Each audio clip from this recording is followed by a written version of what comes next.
Kylmäkönä sanoi, että ei, mä swaippaan kaikki oikein, eikä yhtään mätsiä tuu. Ei edes mä pääse mainoksiinkaan, että kyllä mä se karismakoulu kuule nyt käydä. Joo, ei kyllä tuu mullekaan yhtään. Meinas tulla. Vähän taisi tulla. Vittu jäskät, joo, mä lähden messiin. Mä sain itse asiassa sairaseläkkeen just, niin mä otan sen heti meille.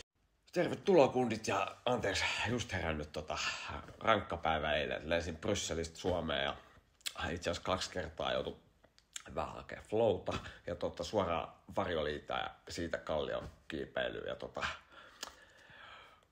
kyllä te tiedätte. Niin tervetuloa verkkokurssille. Mikä teillä on fiilis? Syfiilis.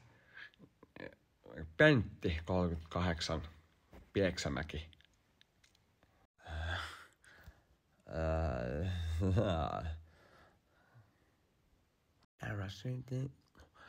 Pate Lohjalta ja no mutsi pakotti sulle, mä oon homo.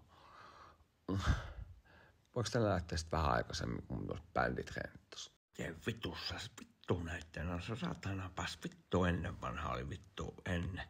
Vittu. Näkyy. Riku, Pasin kaveri. Ja Pasi nukkuu tänään pommiin, että se ei tuu tälle tunnille, että se seuraa vaan. Hei, se on mun vittu bissi. Rikulle isot kiitokset. He sanoo Pasille voimia. Ja nyt ei heitä käydä muita läpi, koska aika on rajallinen ja kaikki muut laittakaa nimet ja mitä haluatte kertoa, niin lähettäkää sähköpostilla jonnekin, niin lähdetään suoraan asiaan. Niin ensimmäisen tunnin aikana käydään läpi yksi tärkeä juttu ja se on kuule, olkaa aina omia itseänne. Jos ei mitään kysyttävää jäänyt, niin ensi viikkoon, veljet. Sitten pane. Mä en pääse kirjautumaan sinne kurssille. Tuo on mennyt kurssi ja mulla on nälkä. Tutaan paskata.